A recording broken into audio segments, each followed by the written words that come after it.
thanking you and welcoming you to our program at 7 minutes after 9 o'clock. What inspires somebody to enter public service? Any of you listening right now ever wanted to serve the public in terms of, becoming a politician like a senator or a congressman? What is behind the drive to be a spokesperson? Because we live in a country that is represented by Congress and Senate. And so I wonder what goes on between the folks who are serving us and those who want to run for office. Well, I think this morning we're going to get a great indication of what inspired John Kingston, who is from Winchester. He is a very, very successful businessman, and he has decided to throw his hat in the ring along with a lot of others who want to run for the position that Senator Elizabeth Warren currently holds for the U.S. Senate. And John Kingston, welcome to the airwaves of WBSM. Phil, it's great to be here. Thanks for having me, man. I really appreciate that. So welcome. So what brings you to New Bedford, first of all? Well, we've got a lineup all day long of touring New Bedford. We're getting familiar with the issues that are, on the minds and hearts of the residents of New Bedford and the region, the South Coast. So we're just happy to be here in New Bedford area and happy to be here with you. We're going to get to some of the, issues in and around the South Coast. But first, the question is, what inspires you to run for office? Well, first of all, just say thank you for the chance to be here, and thank you for posing that perfect question, because, look, it's a historic crisis of unity we're seeing here in this country right now.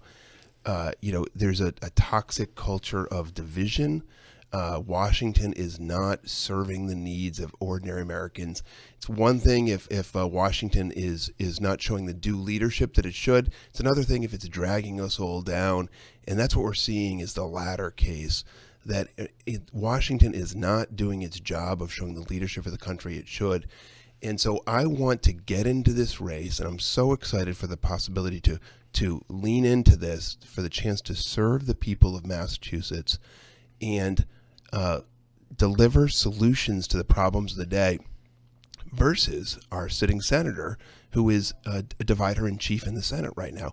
The issues of the day are not being addressed because divides are created, exacerbated. I want to lean into that. I want to make a difference in that regard. The nature of politics, though, is the brilliance of having two parties, and they always are bucking and heading heads together.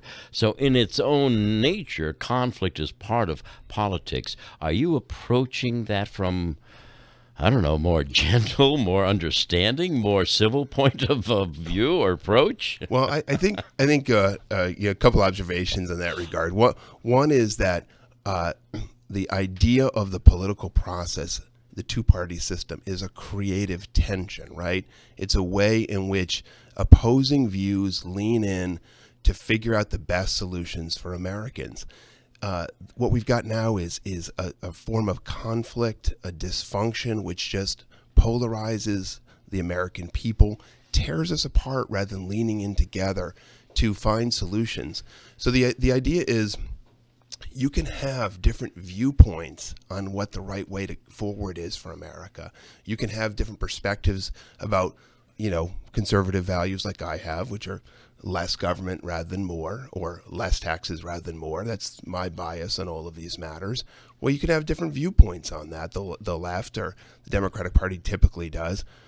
And you can figure it out between the competing viewpoints about what's best, recognizing that everybody's out for the best of everybody and working together to that end, compromising, coming together like our politicians did in the past. Some of the great representatives of Massachusetts in the past, they didn't have the same ideology I do. Ted Kennedy, Tip O'Neill, I didn't agree with them on necessarily their viewpoints about how to govern the country, but they worked with people on the other side. Famously, Ted Kennedy and Orrin Hatch back in the day. Famously, Tip O'Neill and Ronald Reagan back in the day.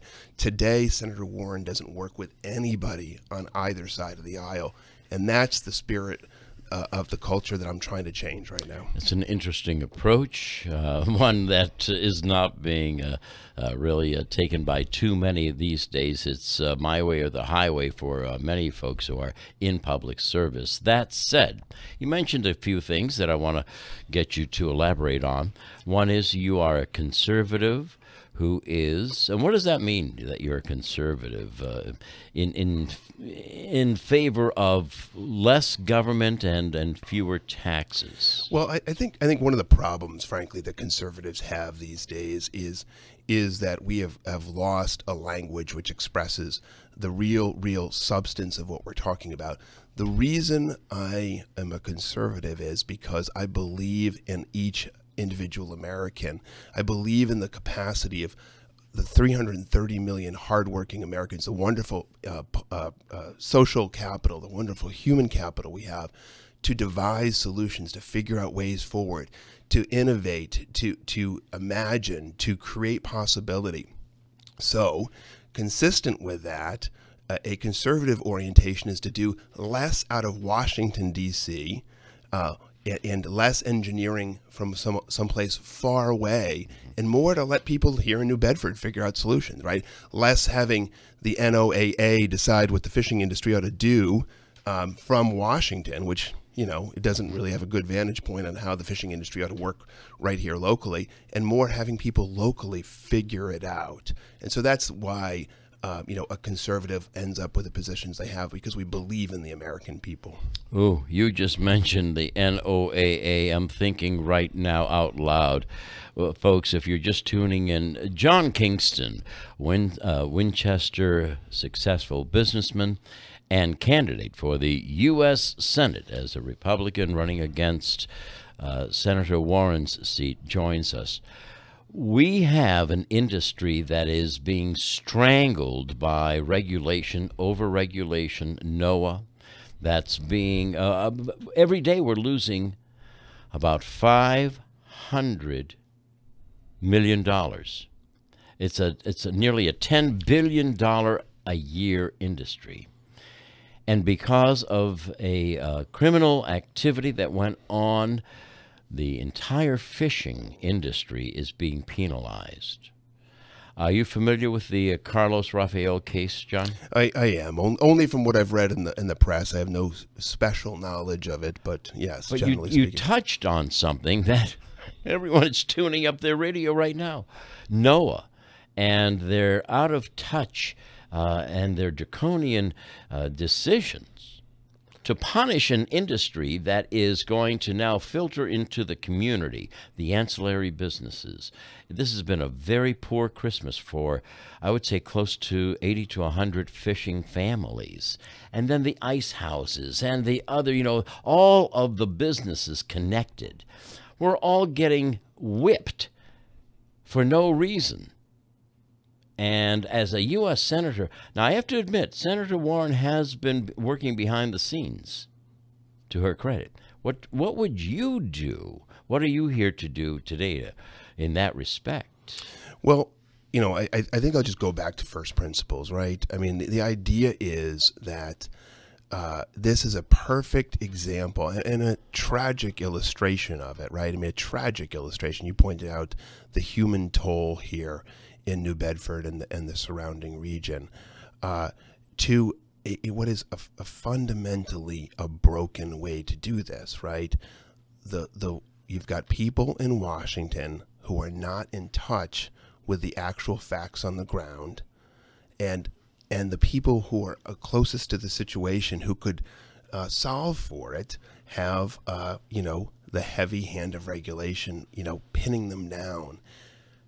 And what we basically know in almost all situations, the more you have of that from Washington, the less you have of good applied problem solving and people getting a chance to do what they ought to do, thrive, prosper, flourish, innovate, go out and fish, right?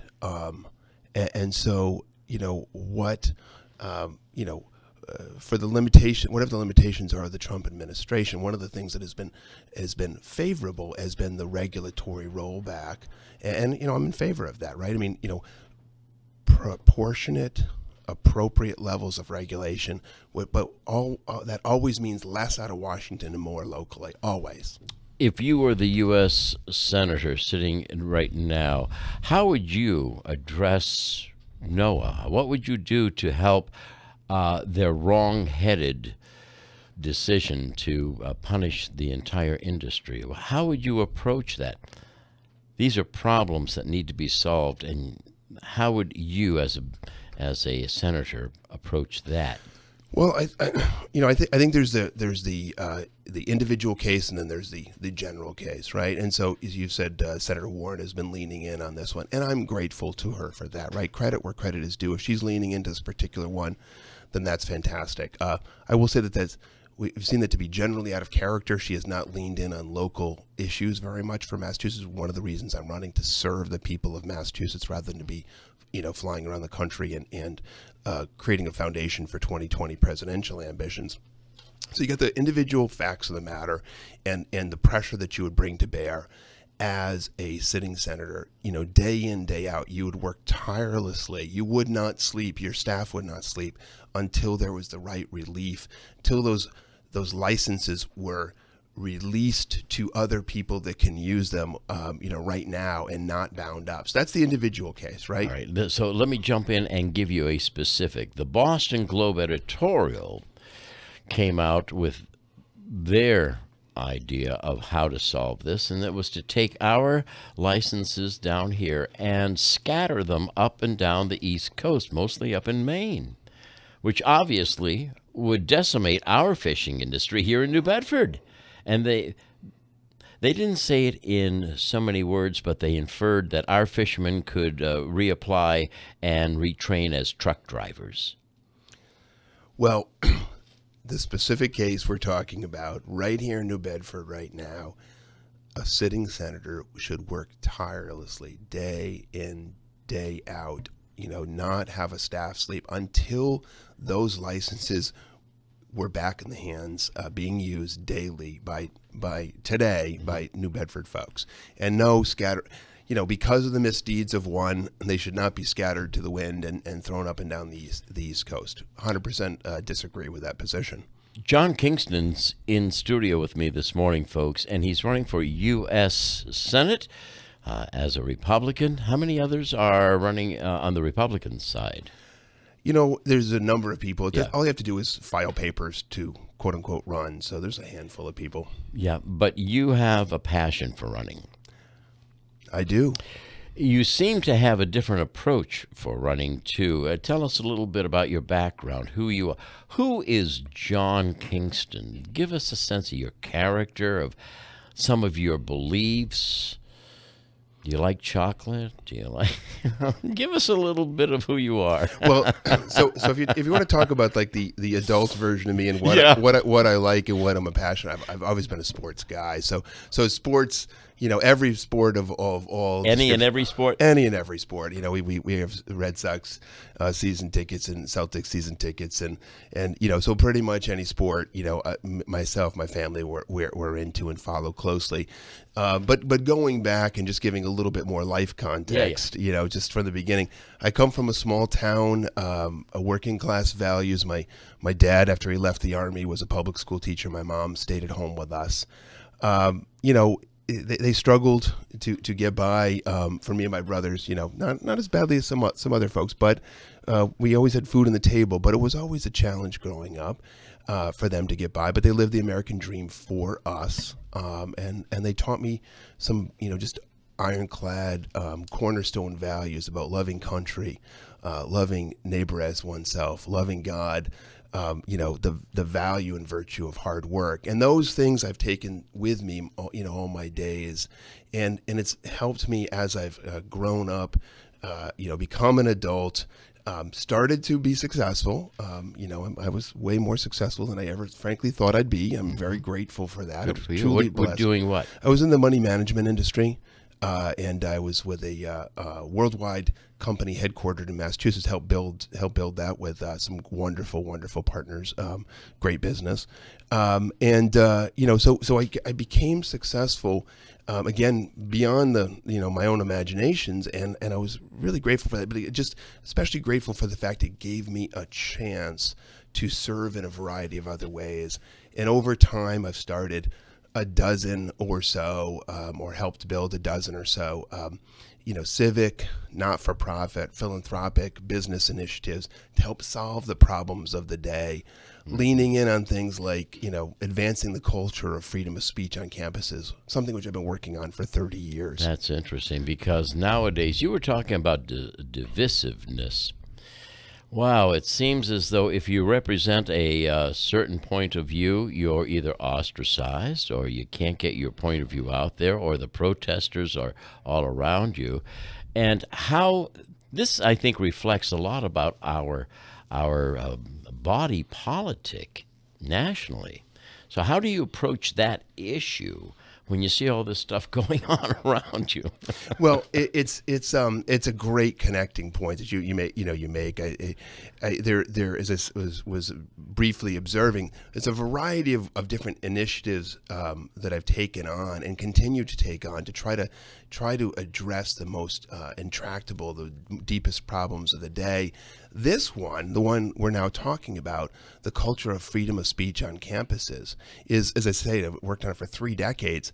And basically, my point of view is that I've been trying to, give faith perspectives a chance on campuses, something which I care deeply about, to give conservative principles or just common sense principles a chance to flourish on campuses around the country.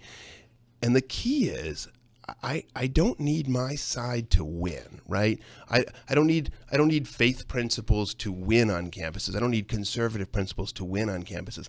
I just want a society and a culture on campuses, a culture in Washington in which people can reasonably engage, have the conversations, do the back and forth, and invariably, and this is the lesson of our history.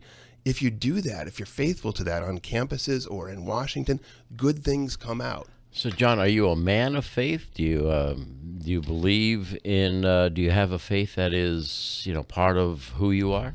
Well, my faith is the cornerstone to everything I do, and indeed, it's the reason I'm in the race. Really? Yeah, it's the reason I'm in the race. That is the first time I've ever heard a candidate approach it like this. I've always respected people who use faith as their foundation, because oftentimes on the air I will say this is part of, no, it's not part of, it is who I am. My faith is my foundation, and from there I go.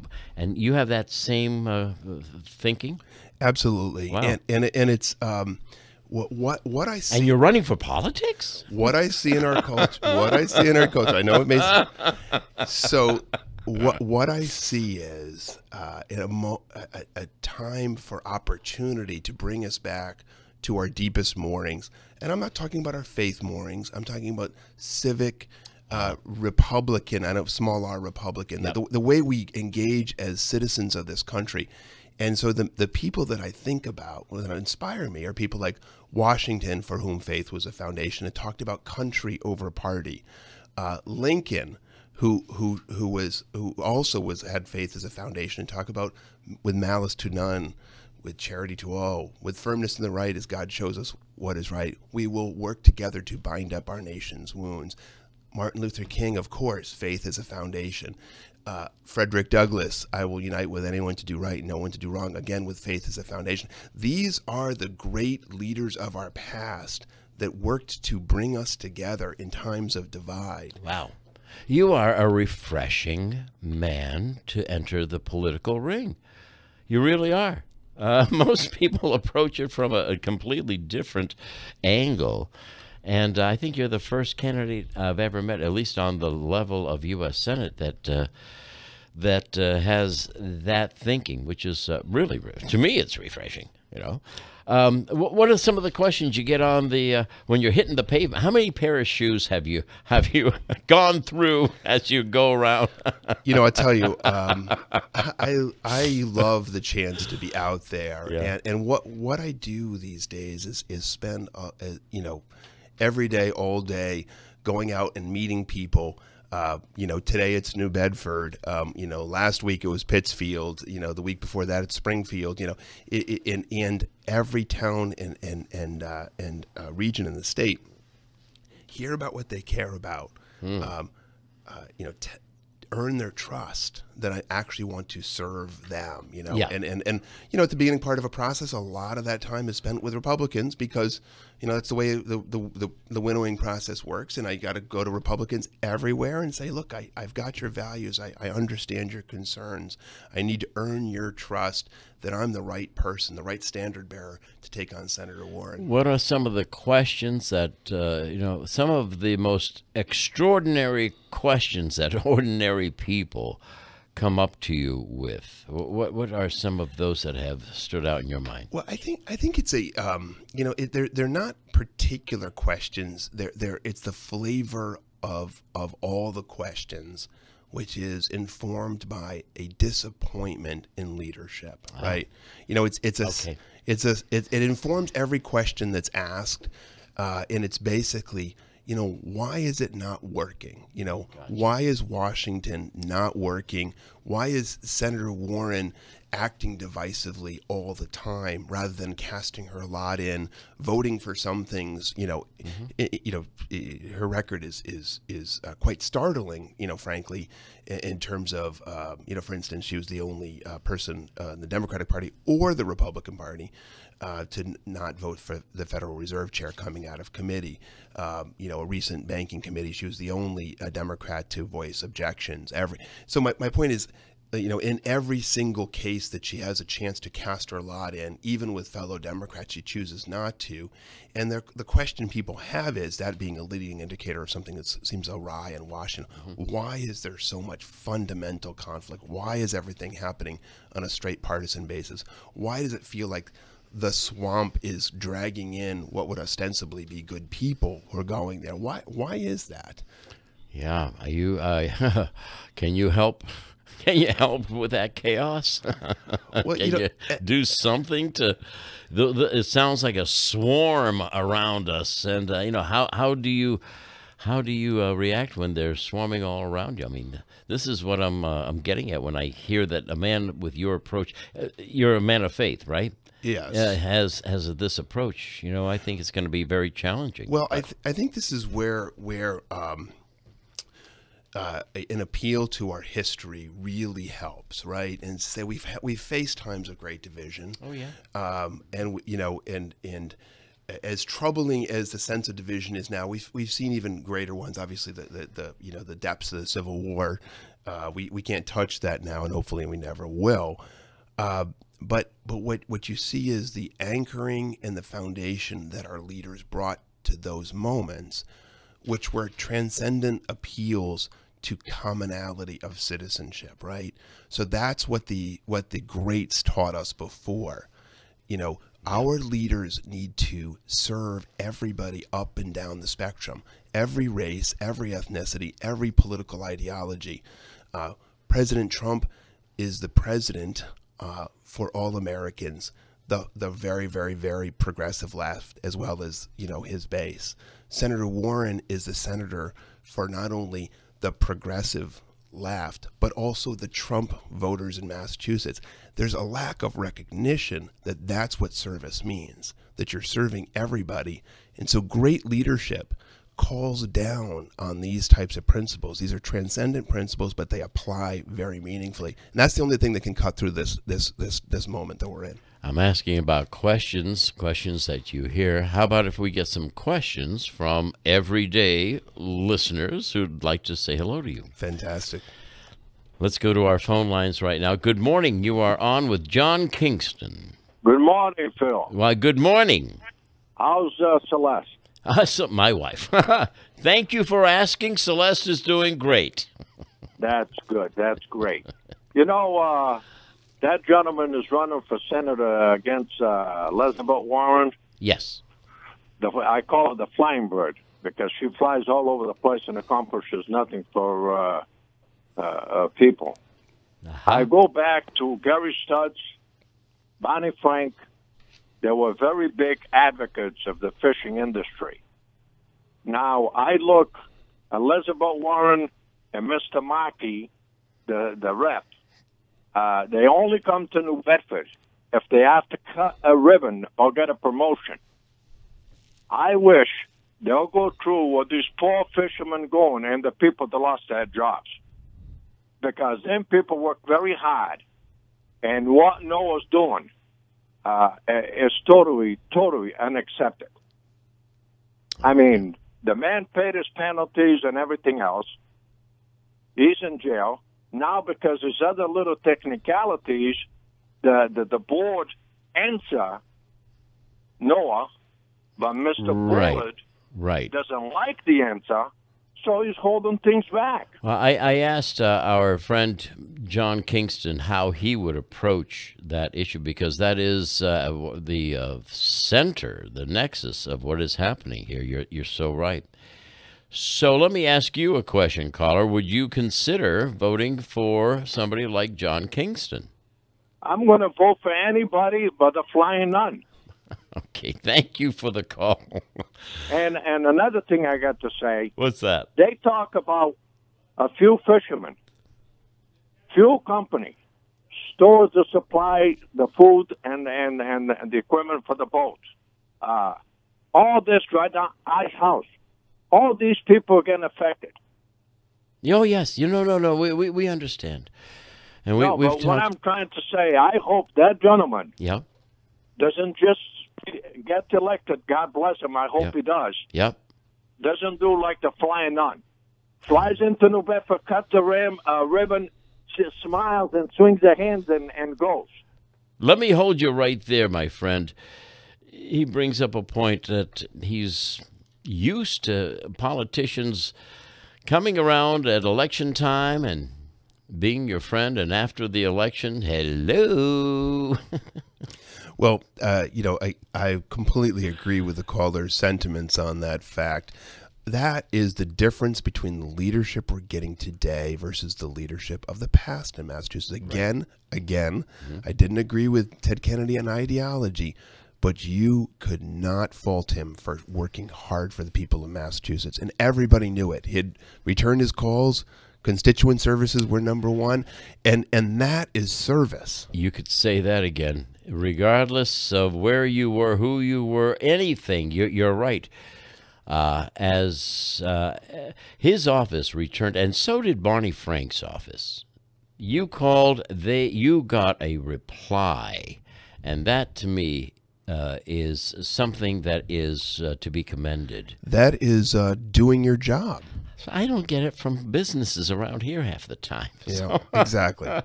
Let's go back to our phone lines. Hello there. Top of the morning to you, Johnny One here. Top of the morning, Johnny. How are you? I'm doing well. Good morning, Mr. Kingston. Good morning. Are you in studio or are you on by telephone, sir? He's in studio. Okay. And we're streaming. We're streaming this. Yeah, I'm sorry. We are streaming this, by the way. Go ahead. Okay.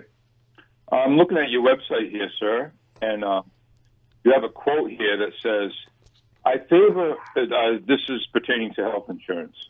I favor a system that allows people to choose their doctors, that does not block pre-existing conditions, and that prevents a free riding by requiring all Americans to pay for insurance. Is that correct? That sounds right. Okay. So let me ask you a question. So I'm a 58-year-old man. I've worked my whole life. I paid into the system my whole life. Okay? So by reading this quote on your website here, I have a concern. Let's say I have a heart attack tomorrow, or even after I hang up this phone, and I can no longer work. How would I pay for health insurance if every American is, in your view, should pay for health insurance? Don't you think that I'm entitled? Oh, and by the way, I have a pre-existing condition also, which makes buying health insurance from a private insurer, very, very difficult and very, very expensive. So if I got hurt tomorrow and just wasn't physically able to work anymore after working and paying into the system my whole life, you think that I should still be able to pay for my health insurance? Well, let me ask you just a clarifying question. What is your current situation prior to Obamacare? Were you in the mass care system? Here's my situation. As I told you, I've always worked. I have a pre-existing condition. I was dropped by the private health insurance industry. Okay, so I am currently, I guess you could call it Obamacare, and I pay for it. By the way, I don't get it for free. I pay very competitive prices as to the same private insurer that I had that dropped me because I had this pre-existing condition. So I'm not sure what about the words that you're seeing in front of you, it suggests that I don't think that you should be covered in that situation. Look, if there's some confusion on the words, and I'll look at them again once I get off the air here. Mm-hmm. But your situation sounds like a slam dunk. You've got the right provisions in place. There's nothing about my approach to any of this that's against your situation in the least, sir. I assure you. Your quote here on yours, it says that prevents free riding by requiring all Americans to pay for health insurance. So if I'm put in a position where I can't pay for health insurance, what should I do under your view of health insurance? What would I do? Would I just die? Would I not be able to get my medication for my pre-existing condition? Should I just die if I'm not able to pay, if I can't work anymore? So I'll just say one thing very broadly about this. Number one, if anything about our position implies an insensitivity to your current position, I really apologize, because that's certainly not what we're trying to articulate. We're in America. We got, God bless this country. We believe that people will ultimately be taken care of. We do not leave people behind for these purposes, and I think that is a great facet of the American people. So no part of any view of the healthcare system in the world to come, now or in the world to come, would suggest that you would be left behind, sir. That's certainly not my intention at all. What we're trying to do is come up with systems of the greatest efficiencies, so that you don't have people that are that are the kids that are healthy, that say that they're not going to pay because therefore consequently they're going to be they're choosing to free ride the system, etc. We're trying to come up with an efficient, systemic answer to these things, and not trying to say somebody like yourself is going to be left behind. Well, then the way you have a word on here requiring all Americans to pay for health insurance goes against what you're just telling me, because I agree what you're talking about now, but what you have on your website is a different thing. Let me ask you another question, sir. Were you for or against the recent tax bill that just passed? Great question. There's fundamentally, I would have voted in favor ultimately. I think it has its challenges. I really wish that it had been stronger for middle class families. I was very much in favor of the efforts of Marco Rubio, for example, to beef up the child tax credit. Right. And I would wish to had gone further. So I wish, on balance, that we'd manage to give greater relief to middle class families. But in aggregate, it's not perfect. But I think there was headway that was made. I think I'd observe, importantly, that Senator Warren wasn't at that table and added nothing to that process. Versus, what I will be able to do, in Washington, working for Massachusetts, doing what, for example, Susan Collins managed to do to get some state and local tax property tax relief into it. I could do those kinds of things for the people of Massachusetts if I were there in the next round of this. Well, thank you for listening to me, sir. I will be watching you and all the candidates very closely throughout 2018, and I'll go let somebody else have a chance. Thank you for your questions. I really appreciate it. Sir. Terrific questions. Thank you, Johnny. It's people, everyday people like that I was asking, what do they ask you? So 2 last things. One is, tell us what is going on, your routine today, your agenda. But before I get to that, to have you summarize your thoughts as well. You just went through a question that was meaningful, and it brought thought to, concerns that people have. So what have you learned about life, about what you're doing over all of these months of hearing people ask questions? What have you personally learned, John? Well, there's 2 takes on that. One is that I really, really, really love people, across the board. So wherever they're from, New Bedford or Dorchester or Springfield, or my town of Winchester or wherever, just a chance to engage with people is something I love to do, and hearing what they're concerned. Second is you learn humility and a greater modesty in what you know and what you don't know. I'm pretty well educated. I read a lot. I think I'm relatively thoughtful. But what you learn is how much you don't know, and how much you don't know about what matters every day to a person, because there's so many different people, so many different situations. And so you get more and more humble every day. What a great answer. I just celebrated another birthday, and to a listener this morning, I said, I've just come to the conclusion that I'm wrong 51% of the time. It's taken me all these years to find out that, on a lot of things, I'm really not all that right. But it is a humbling experience. It's a learning experience. Exactly. And it's a pleasure to have you. You seem to have a refreshing approach. So as we segue into your summary and to your routine, what are you going to do around historic New Bedford? Well, look, the birthplace of the whaling industry, just soaking in, what it's been a remarkable city in Massachusetts for so long. The stories that have come out of New Bedford, remarkable, absolutely remarkable. The stories of waves of immigrants that have come in, the stories of the sort of the pillars of the American capitalism because of that whaling industry. Fantastic stuff.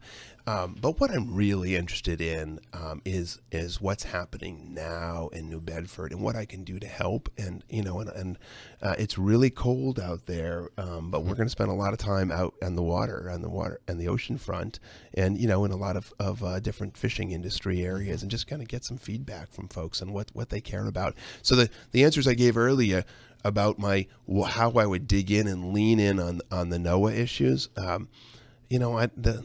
hope by the end of this day I'll be better informed on what I would really do. And as you take this moment to summarize your thoughts, what's going through your mind right now? Well, look, the chance to come down here and be with you, I just so enjoy conversations like this, and what I'm about, and what this whole campaign cycle is about, is trying to unite divided people, not just because it's a general good. I believe it is a general good, but because that'll allow for solutions for hardworking families, right? Yeah. Issues like the caller just raised about how to apply health care in his situations, issues like we talked about in the New Bedford fishing industry. A gridlocked, dysfunctional, polarized Washington, which divides us rather than brings us together, it gets us further and further away from these solutions. America is the best country in the world. There's never been a better place. And the only thing that's holding us back right this minute is Washington, and we can deliver better solutions if I get there to Washington and serve the people of Massachusetts. What a pleasure to have you here. Thank you for stopping by. people can access your information at what website? www.johnkingston.com. That's it, johnkingston.com. Right? Thanks very much. Great to be with you. Thank you so much. Stay warm, and I want to thank all of your great help, that surround you. Without them, I know it's very tough.